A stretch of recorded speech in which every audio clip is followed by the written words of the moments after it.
Fang of Dawn, Book 3, Chapter 5. The erosion begins. A keystone does not feel its own erosion.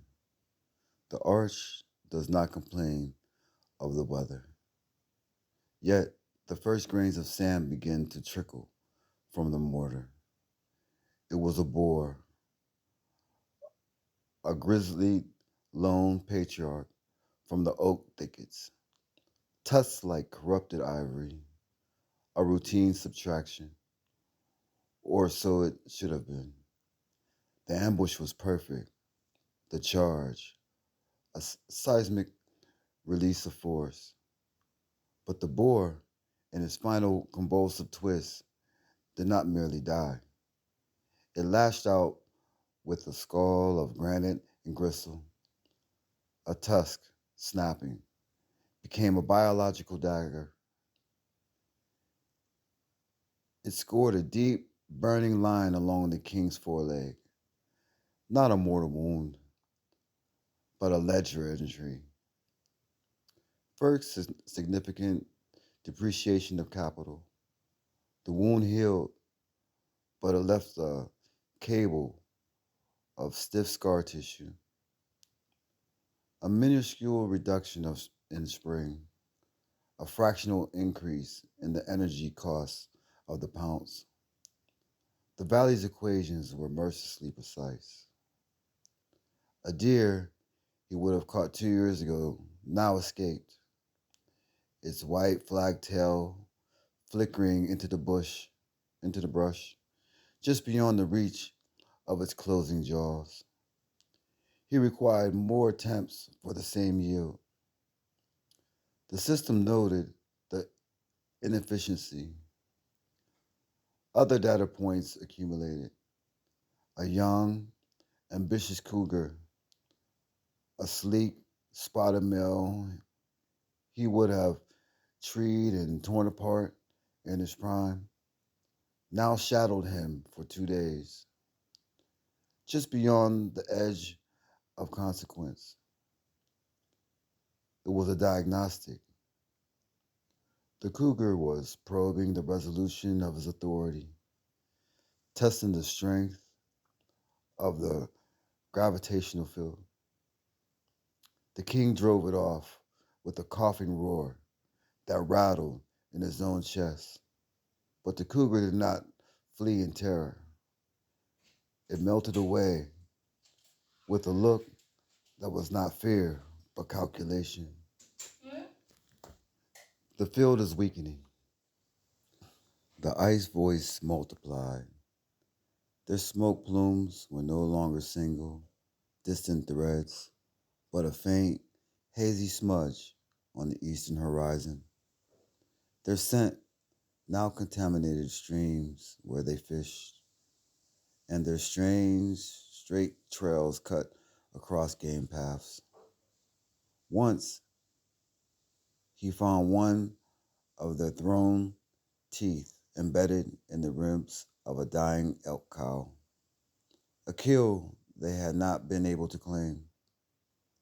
He ate the meat, the taste of flint and alien sweat bitter on his tongue. They were no longer just an invasive variable. They were becoming a constant, abrasive pressure. Most telling was the change in the rhythm of the herds. The bison, long honed by his pressure, began to lose their sharp edge of fear. They would hold the ground a heartbeat longer before turning their mass against him. Their calves were slightly faster, their elders slightly more cunning. They were adapting to a predator whose supreme efficiency had dipped by a critical few percentage points. The ecosystem was recalculating around his slow decline. He spent longer on the sun-warmed granite, licking the stiff leg. The lichen on the stone beneath him grew undisturbed for hours, a tiny kingdom reclaiming space.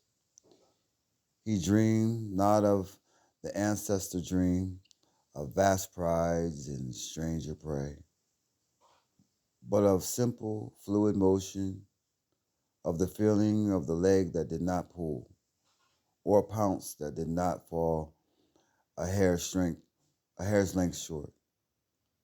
The erosion was not a dramatic crumbling.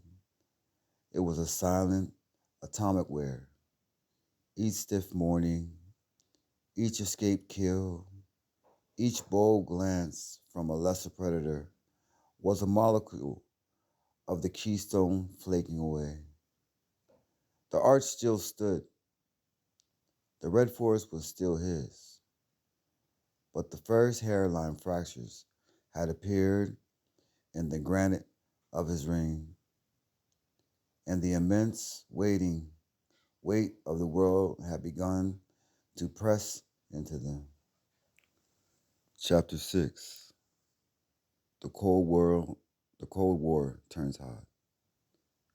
The Cold War along the Cedar Marsh border had always been a dialogue of stink and sound, a reeking paste on a lightning blasted stump, a deep, ground shaking woof that rolled across the meadow at dawn. It was a stable, if tense, equilibrium. Erosion changed the dialect. The king took a young elk in the buffer zone meadow. The rich, tense laughter between his forest and the bear's marsh. The king, the kill was clean, a testament to lingering skill. But as he fed, the wind shifted, carrying his scent and the blood smell due west. The answer was not a warning, roar. It was a silence, followed by the sound of a small tree snapping. A short-faced bear emerged from the wall of the cedar, not as a creature, but as a landship of fur and fury. It stood, a monstrous silhouette, against the gray sky, taller at the shoulder than the king's back. Its eyes were not the calculating gleam of the cougar, but two black pools of pure territorial negation. It did not probe. It presented a new, brutal equation. Your inefficiency has made this cost worthwhile. The king faced it, blood on his muzzle. Every instinct screamed the old calculus. Disengage. The energy risk outweighs the caloric reward. But this was not about the elk. This was about the buffer zone, the larder, the very agricultural of the border. To retreat was to cede territory. To cede territory was to accelerate erosion. He held his ground, his own roar, a saw blade of sound against the bear's avalanche presence. The bear charged. It was not the lightning strike of a saber tooth, but the relentless, crushing advance of a glacier. The king flowed aside, a river around the rock, and lashed out. His saber, a masterpiece of evolutionary pressure, scored a deep red line across the bear's hump. It was a wound that would have sent a lesser creature screaming. The bear bellowed, a sound of more annoyance than pain, and swiped. It was a piston of bone and claw. The king twisted, but the very edge of the swing caught him across his ribs. Not a gash, but a massive bruising impact. The air left his lungs in a pain grunt. He felt a sickening give deep into his chest, a structural groan. They parted, circling. The bear bled freely, a flow, thick seep. The king's breath came in sharp hitch pulls. The elk lay between them, forgotten. The standoff lasted an hour. The bear, bleeding but unbroken, finally let out a final contemptuous huff and turned, melting back into the cedars. It was not a victory. It was a stalemate, purchased at a terrible new price.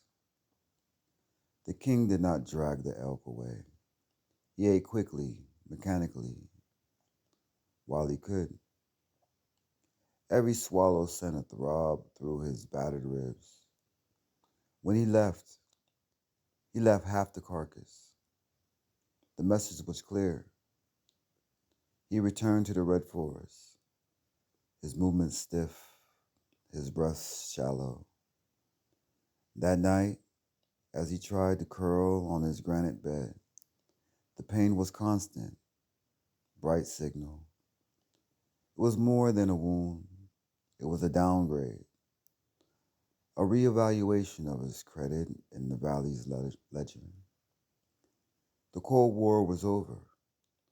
A new, hotter conflict had begun, and he made his first withdrawal from a finite account of strength. The bear had tested the keystone and found it could not be chipped. The arch, for the first time, groaned audibly under the strain.